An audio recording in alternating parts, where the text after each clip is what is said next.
Ny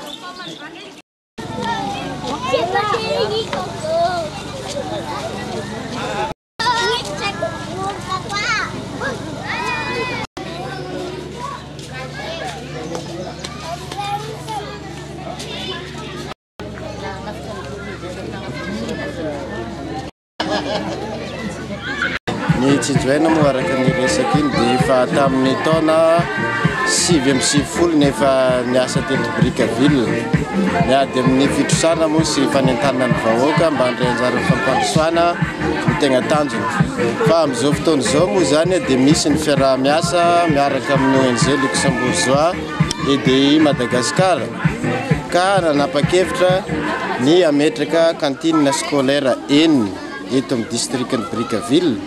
Ka ny ataontsika androany moa zany dia fitokanana an'ilay cantine scolaire voalohany vao napetraka.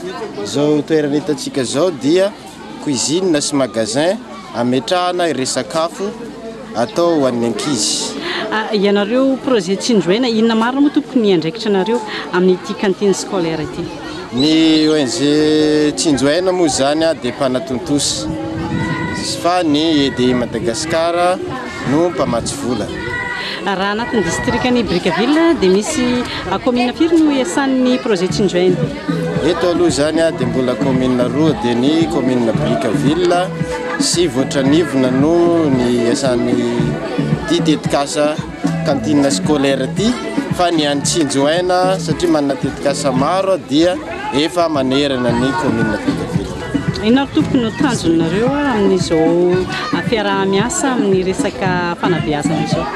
Araka ny tanjona moa iraisam-pirenena dia ny ODD eo koa ny politika pirenena momba ny fampianarana dia ny fahafahany rehetrarehetra mianatra izay ny tanjona ary fanatsarana ny kalitaon'ny fampianarana. Ka ity cantine scolaire ity dia heverina fa hanatsara tokoa satria zaza tsara toa na ara-tsakafo amin'izay no hianatra ka heverina fa araka ny namany. Matsimbola moa zany araka ny fantatra dia tsy misy mandrakizay zany fa 3 taona aloha no azo avy amin'ny EDI Madagascar. Ka ny fanirina nefa nyity cantine ity dia zavatra maharitra lovain-jafy ka napetraka ny fiompiana akomana todilava mba ampiditra vola ho an'ny sekoly ahafahana mitsinjo ny afaka 3 taona.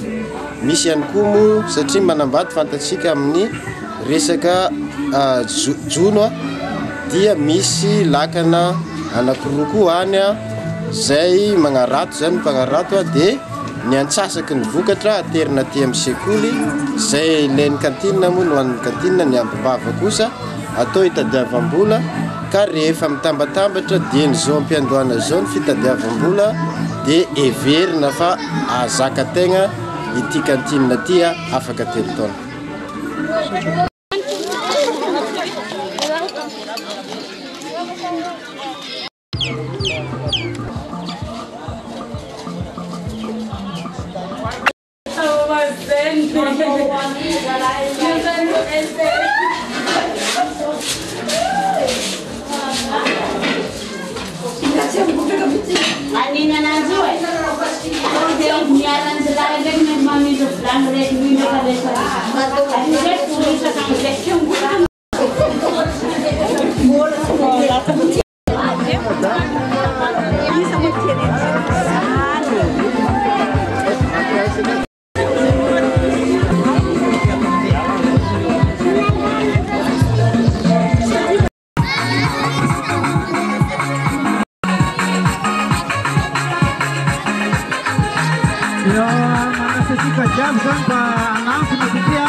Plusieurs personnes ont souri.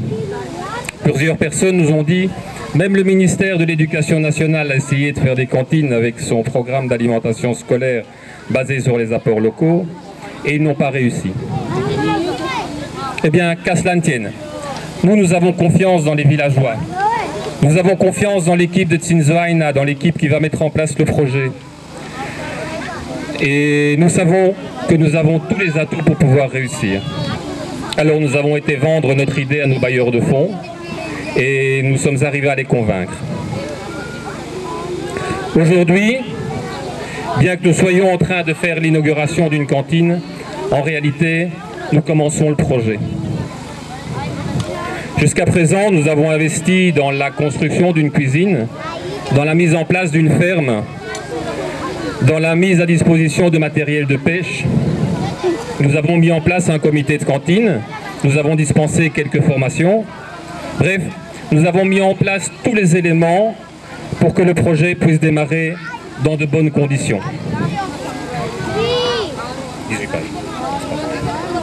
Maintenant, chers membres du comité de cantine, chers parents d'élèves, et vous les autorités locales, monsieur le maire, monsieur le directeur, tous les enseignants, le chef ZAP, chef Cisco, c'est vous qui êtes et qui allez rester les acteurs de cette cantine. Et c'est à vous de jouer. Faites en sorte que chaque activité fonctionne. Faites en sorte qu'elle ait la rentabilité espérée.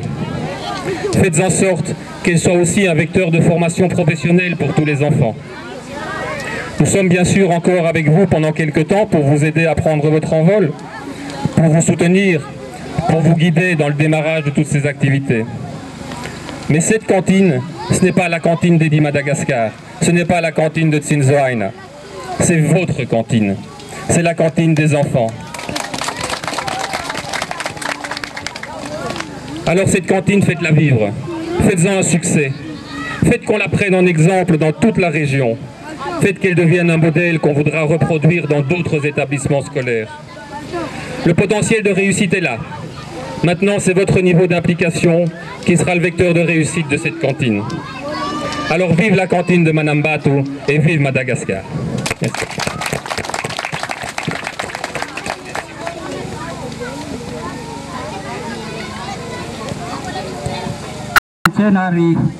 Menga somantsara ty andro tia ahafahantsena manatomposa zao lanonana zay manetiketiky eto amin'ny fokontany Manambato zao.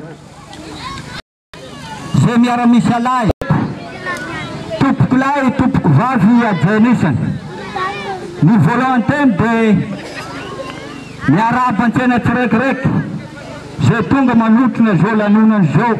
Dako antsena zay tonga eto nazo amin'ta misy fa agnome sakafo indrindra fa atany fiaignana antsena ara-tokantrano zany amin'ity fandrombezana ny rano tia dia nisy amin'olona zany directeur ty fa nagnome araha tokoa izy ireo mba erahantsena magnampy amin'izany fiaignana antsena zany.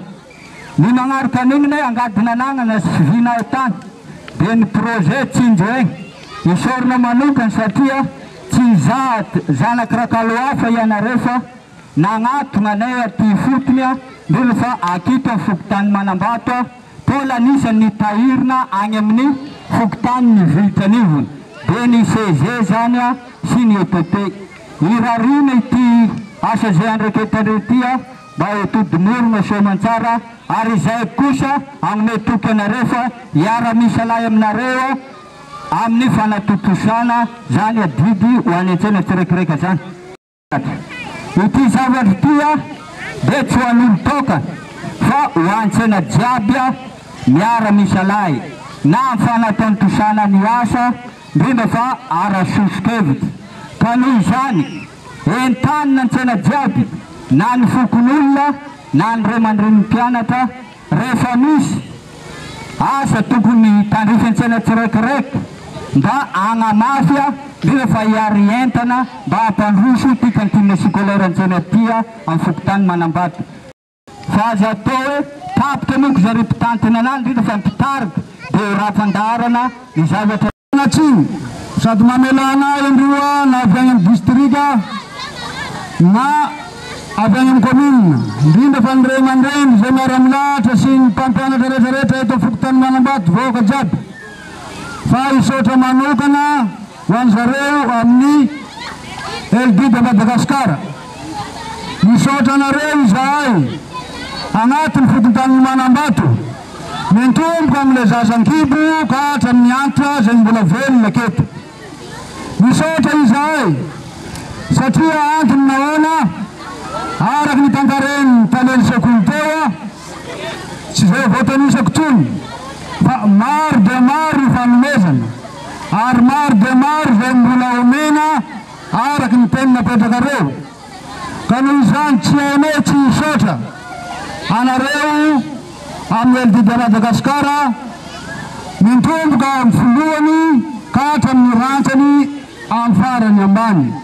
Fa agnome sakafo indrindra fa hatramin'ny fiainana antsena raha tokantrano zany amin'ity fandrembesana ny rano tia dia nisan'ny olona jeune directeur ty fa nagnome aratokoa izy ireo mba erahan-tsena magnampy amin'izany fiainana antsena zany. Ny magnaraka an'igny angadina anagnana sy vina tany dia ny projet tsinjoegny isorona manokany satria tsy zanaky rakalo hafa ianareo fa nagnatona anay aty fotony ndrindra fa akito amin'ny fokotany Manambato tola nisan'ny tahirina agny amin'ny fokotany ny Vitranivony dia ny CG zany sy ny ETT. Irarina ity asa zay andraketandre ty mba hitodimorona soamantsara ary izay kosa agnome toky anareo fa hiara-misy lay aminareo amin'ny fanatotosana zany adidy ho any an-tsena tsirekireky zany. Ity zavatra ty dia tsy ho an'olo tokana fa ho an-tsena jiaby miara-misy lay na amin'ny fanatotosana ny asa ndrindra fa ara-sosokevitra. Ka noho izany entanina an-tsena jiaby na ny fokon'olona na ny ray aman-dren'ny mpianatra rehefa misy asa tokony tandrify an-tsena tsirekireky mba agnamafy ndrindra fa hiary entana mba hampandroso ty kantine scolaire an-tsena tia amin'ny fokotany Manambato. Fa aza atao hoe tapitra moko zare mpitantina anany ndrindra fa mpitarika dia rafandarana ny zavatra misy discours en français pour nos collègues étrangers. Messieurs et mesdames ici présents, dans une ville de la Cisco de Brickaville, il est très rare d'inaugurer une cantine scolaire dans une école primaire publique. Donc, c'est avec le plus grand plaisir que je suis présent aujourd'hui pour honorer la cérémonie d'inauguration de cette cantine de l'EPP de Manambato au profit de nos élèves. Grâce à votre engagement sur les différents projets mis en place dans les deux communes, à savoir commune de Brickaville et celle de votre niveau, et à votre participation active au développement de la qualité de l'éducation de base, que je remercie infiniment au nom du ministère de l'Éducation nationale et de l'enseignement technique et professionnel, en particulier M. Patrick, votre contribution à la réalisation de ce projet et à vos équipes aussi pour la mise en place, pour la mise en œuvre des travaux de construction des bâtiments de cantines scolaires autosuffisantes. Cette cantine a pour but de protéger nos enfants à la sécurité alimentaire. Pour terminer, vive la coopération entre l'ID Madagascar et la Cisco de Brickaville. Je vous remercie. De notre district en Brickaville. Je vous présente monsieur le député de Madagascar élu dans le district Brickaville, monsieur Satra Augustin. C'est notre député pendant le mandat de 5 ans. Et puis en Komuzania ni Bentanana Psultueran, Zaimitsni Lazanaz. Monsieur le maire par intérim satria ankapoka ni anaovana ny fifidianantsika. Monsieur le maire par intérim, monsieur Velontsara Nahit André. Et ihany koa monsieur le chef Cisco, monsieur Ranev Sylvestre. Et ihany koa madame le délégué de l'information et de culture du district Brickaville. Voilà le caméraman qui représente la télévision nationale à Brickaville. dia eto ihany koa ny lehibe ny Sapandrara ao amin'ny commune Votranivona zany a monsieur le chef ZAP et monsieur le directeur de CEG. Et eto ihany koa moa zany a ny monsieur le chef de Fokontany Nelson Jean et son adjoint Doutremont Daniel et son adjoint.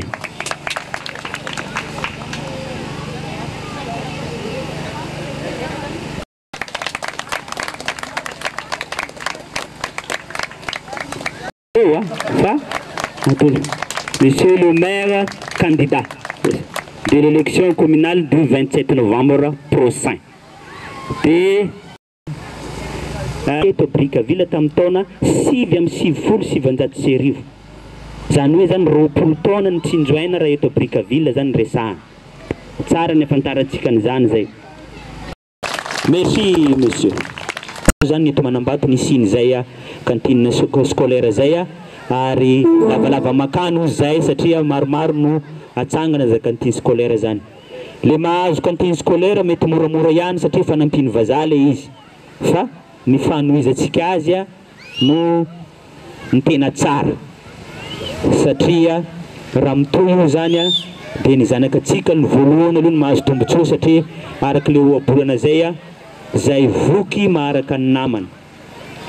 Tsara foana rehefa ny zaza zao tetikasa izao ka dia manantena ny tohizany zany atrany zany itsika ary mino aho fa mety ho fitaratra eto Manambato satria efa ho hitanena manjery izy eto mety maro no akalesona eto hoe karakory zany cantine scolaire any Manambato zany ka aoka tsy homenatra tsika aoka hitanany zay fahazahoantsika an'izay efa tombony nomeny ny mpamatsy volatsika izay mba tohizany zany antrany ka dia mankasitraka mankatelina atsika rehetrarehetra. Dia eto ihany koa satria efa nahazo micro araka le fitenenana izay dia anentana atsika mianakavy amin'ny fifidianana amin'ny 7 novambra zay ifidy ny ben'ny tanàna. Miarahaba antsika agnatin'ny Fokontany ny Manambato nahazo izao fotodrafitrasa tsara tare izao dia ny cantine scolaire zay apetraka aketo miaraka amin'ny fiompiana koa manatody lava. Tsy vitan'izany mbola nahazo zavatra hafa isika activité génératrice de revenu ho an'ity vahoakany agnatin'ity Manambato ity. Misaotra mankasitraka mankapelina ny ONG EB Madagasikara zay tobokevitra tamin'ny fanatanterahana izany tetikasa izany sy ireo mpiara-miasa aminazy.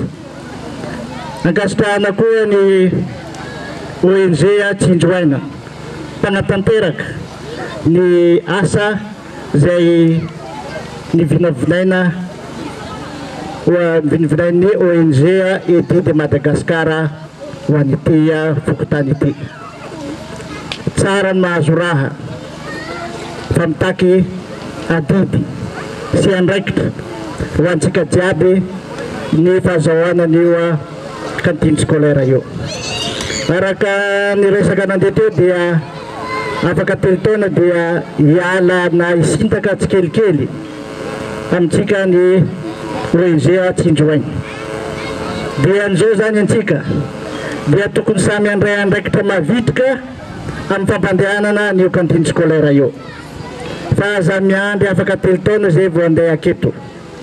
Fa rehefa zatra ianao mandray andraikitra amin'ny asa zay atao aketo dia maivamaivana ny fagnanaovanao anazy rehefa lasa zareo mpamatsy vola amin'ny famatsiana ny cantine scolaire antsika io. Tombontsoa lehibe ho an'ny zanaka antsika ny fisiny sakafo an-tsekoly. Miezaky ny ministère ny fanabeazam-pirenena sy ny fampianarana ara-teknika sy arakasa dia hanao cantine scolaire. Kanefa moa noho ny amaroan'ny sekoly dia zay milan'izany ihany no nivonjeny aloha ka arabaina manokana isika fa isika ny voalohany agnatin'ny districtny Brickaville misitaka izany cantine scolaire zany te atany ho antsika jiaby avy any Dilambato tsy nasakana ny zareo tsy fanantona ary anome Tantsoroka ka nanampy manokana ny faritra antsinganana indrindra fa ny districtny Brickaville. Mamela ianareo satria efa lavalava no niarana ny asa tamin'ny EDI.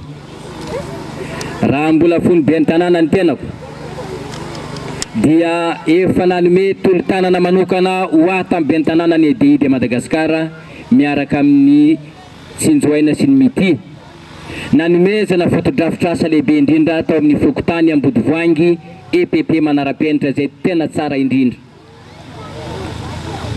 Ankehitriny ny tombo ny fitiavany reto EDI reto atsika.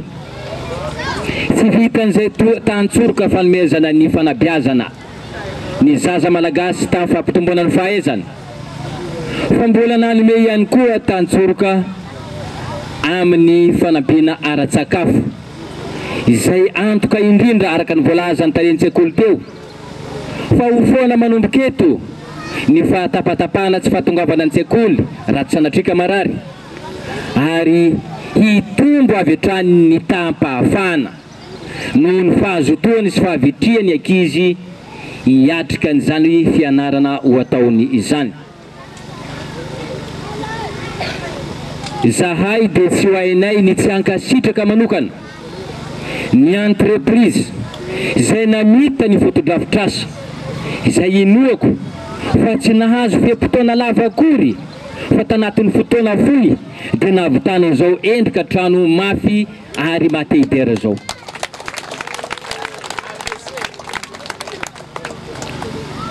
Misaotra anareo mpiray ombinantoko aminay nanome ny fotodrafitrasa.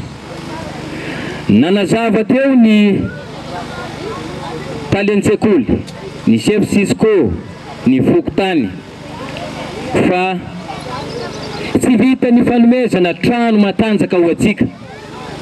Fa mbola namena toana manokana koa dia nananganana ny komite manokana iaro hitantana ny cantine scolaire.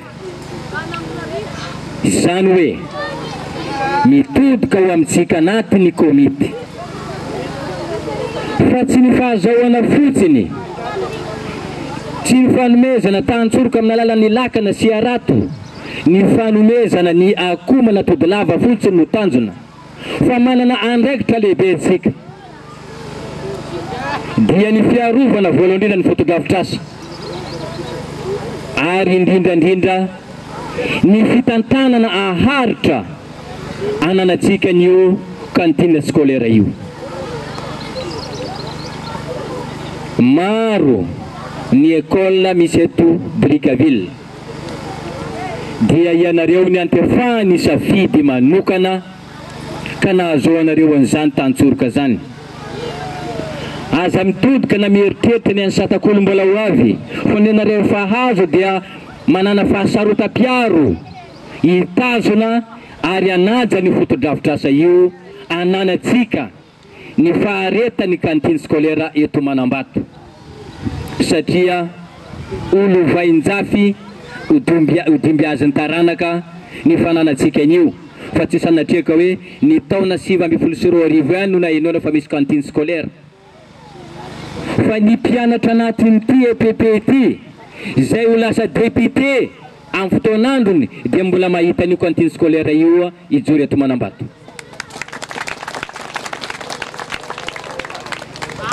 Izay ny afatra fohy ho atsika ray aman-dreny satria raha zao aza mahita ny soratra ato hoe EDI de Madagasikara enfin io izany hoe efa mahay izy fa tiako mba hazavazava aminy ny afaliatsika taminazoatsika ny fotodrafitrasa rehetra na mieny hatramizay. C'est William toujours sérieux.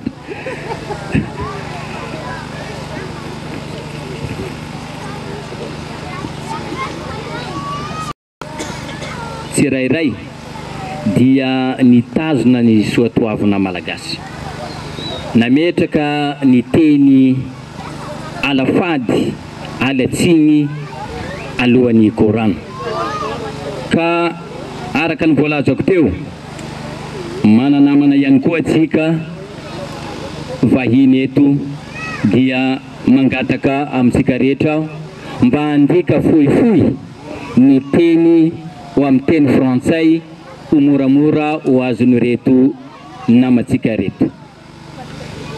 Chers amis internationaux représentants de l'EDI de Madagascar Association, chers collègues et autres excellences nationaux si présents, invités à cette grandiose cérémonie, honorables dames et messieurs, d'ordinaire dans notre belle tradition malgache, la littérature d'usage publié, la pesanteur de respectueuses excuses exigibles devant prise la parole pour s'adresser à tel parterre d'éminentes sommités pour remplir tout un canevas public.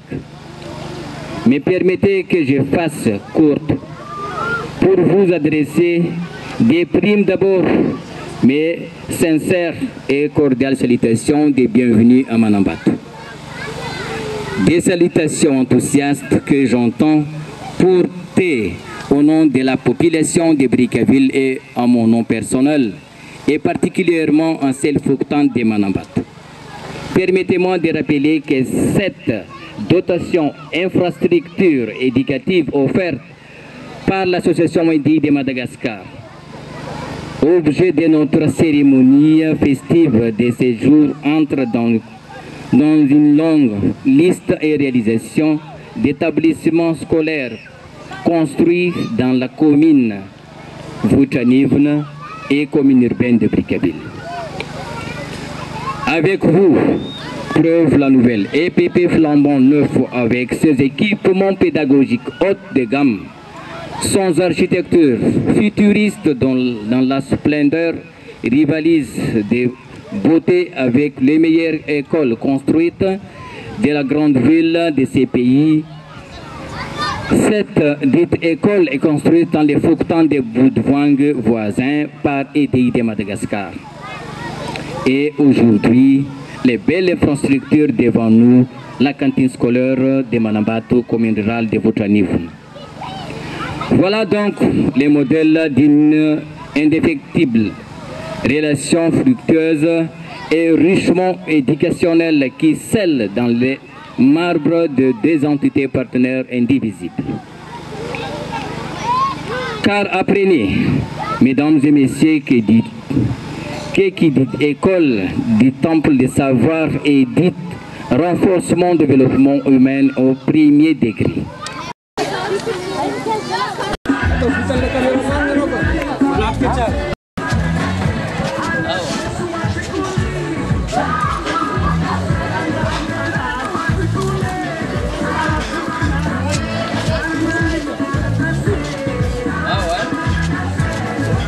Amin'ny fitondram-panjakana tadidina Andriamatoa filoham-pirenena Angelina Rajoelina.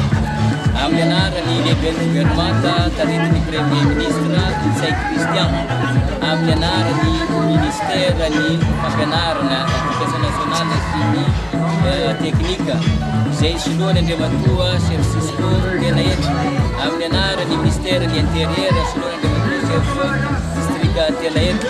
Amin'ny anaran'ny tenako Andriamatoa Saka Augustin izay solombavam-bahoaka ny Madagasikara voafety anatin'ny district Brickaville no ahafahako manapaka ity ruban ity ho fanokafana ny cantine scolaire eto Manambato mba ho fanabeazana ny zaza malagasy.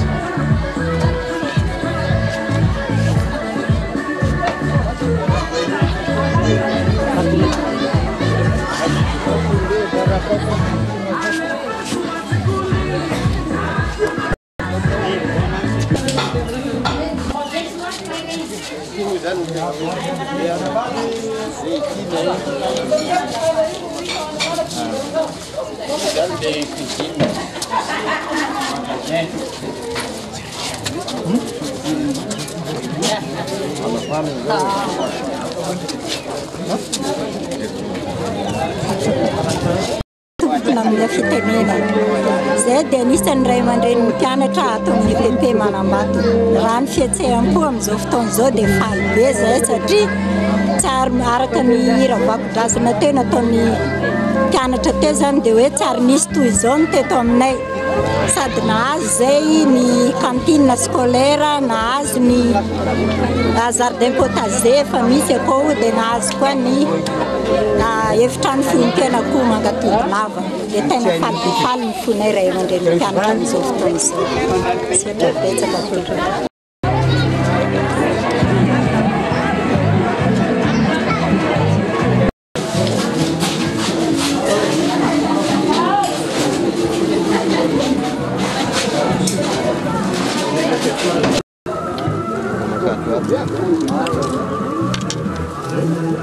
Somary le zanazanagny no alaina fa raha mividy an'ilay efa mavety mety akoho efa tapitra tody.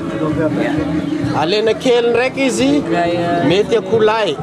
Depuis 5 ans que EDI Madagascar existe, nous nous sommes toujours concentrés sur le district de Brickaville pour mener nos actions. Et notre objectif, c'est qu'un maximum d'enfants du district de Brickaville puissent aller à l'école. Donner un accès à l'enseignement et un accès à l'enseignement de qualité. Et pour ça, on a amélioré des bâtiments, on a construit des bâtiments. Et aujourd'hui, notre objectif, c'est également de permettre aux enfants d'aller à l'école avec le ventre plein pour pouvoir être concentrés à l'école et pour pouvoir bien travailler à l'école. Et donc, c'est la raison pour laquelle nous avons décidé de mettre en place des cantines scolaires. Nous allons en mettre 6 dans le district de Brickaville et Manambato la première parce que, historiquement, c'est le premier village que nous avons commencé à aider ici à Madagascar. Donc voilà, aujourd'hui on fait l'inauguration de cette première cantine. On fera également une cantine Saatakule à Viloun, dans la commune de Brickaville, et puis à Vuitsanivun, à l'EPP et au CEG. Donc ça c'est notre objectif pour les 2 prochaines années. Aujourd'hui c'est l'inauguration des bâtiments.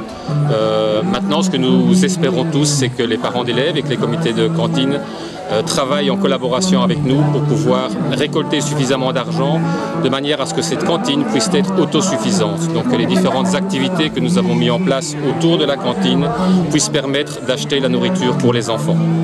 Nous espérons pouvoir offrir 3 repas par semaine au début et puis aller vers 4 et vers 5 repas par semaine pour les enfants, principalement en période de soudure où c'est le moment le plus important de pouvoir leur donner à manger. Et quel est le message pour faire à leurs parents des enfants? Alors les parents, c'est pour vos enfants qu'on fait cette cantine, c'est pas pour EDI Madagascar, c'est pas pour la commune, c'est vos enfants qui vont en profiter. Et pour que vos enfants puissent en profiter, vous devez tous vous investir dans cette cantine, vous devez tous donner un petit peu de votre temps pour permettre que la ferme fonctionne bien, pour permettre que le potager soit rentable, pour vous assurer que la pêche qu'on a mis en place ici à Manambato puisse également rapporter de l'argent, pour vous assurer que les œufs seront vendus, etc. Donc c'est votre activité, vous les parents d'élèves, c'est votre activité qui va permettre que la cantine puisse fonctionner, même une fois que EDI Madagascar se sera retiré. Merci beaucoup.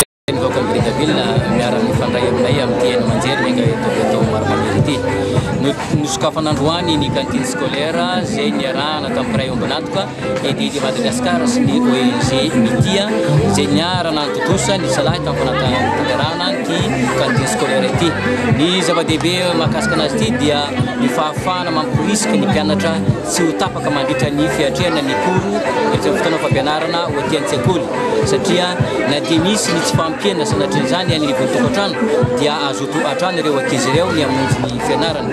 Zay ihany koa no azona mamaritra avy hatrany fa tokony hiakatra ny tahapahafahana noho ny fahafianoa ny ora iandraisan'ny mpianatra ireo ny fianarana ary tsy adino ny jisotra manokana ho an'ireo ray ombanatoka antsika ireo zay afaka mitsinjo manao tsinjo lavitra mijery ny fahafahana manampy ara-pahaizana sy